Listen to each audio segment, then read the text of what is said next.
The leaders of South Korea and Japan will be sitting down for a summit meeting in China on the 24th of December. It's far from clear, however, whether they'll be able to make any progress in resolving the issues that have caused tensions to spike in recent months. Shin Se-min reports. President Moon Jae-in will have a one-on-one meeting with his Japanese counterpart Shinzo Abe on Christmas Eve in China during the Korean leader's two-day trip to the country next week. An official at South Korea's presidential office, referring to remarks made by the Japanese prime minister earlier this month, said that the details of the meeting between Moon and Abe are being fine-tuned.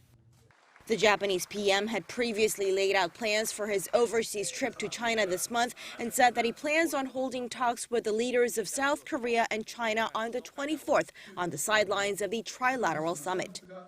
Abe reportedly promised to exert his best efforts for diplomacy with Korea. Much of the focus will be on whether the two leaders can set the stage for an improvement in relations, which had reached possibly their lowest point since the establishment of diplomatic ties in 1965.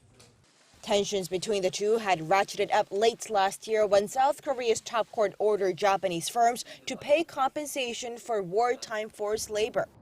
Tokyo soon retaliated against the court's decision by placing restrictions on exports of high-tech materials to Korea, which led Seoul to consider ending their military intel sharing pact with Japan, although the termination of that pact was eventually averted.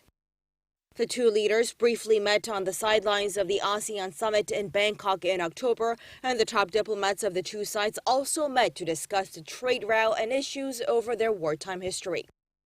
South Korea's top office had earlier announced that the president will be going on a two-day trip to China from the 23rd to mark the 20th anniversary of cooperation between Seoul, Beijing, and Tokyo. President Moon may also hold sideline talks with Chinese President Xi Jinping and Premier Li Keqiang on top of the three-way talks on the 24th in Chengdu, Sichuan province. Shin Se-min, Arirang News.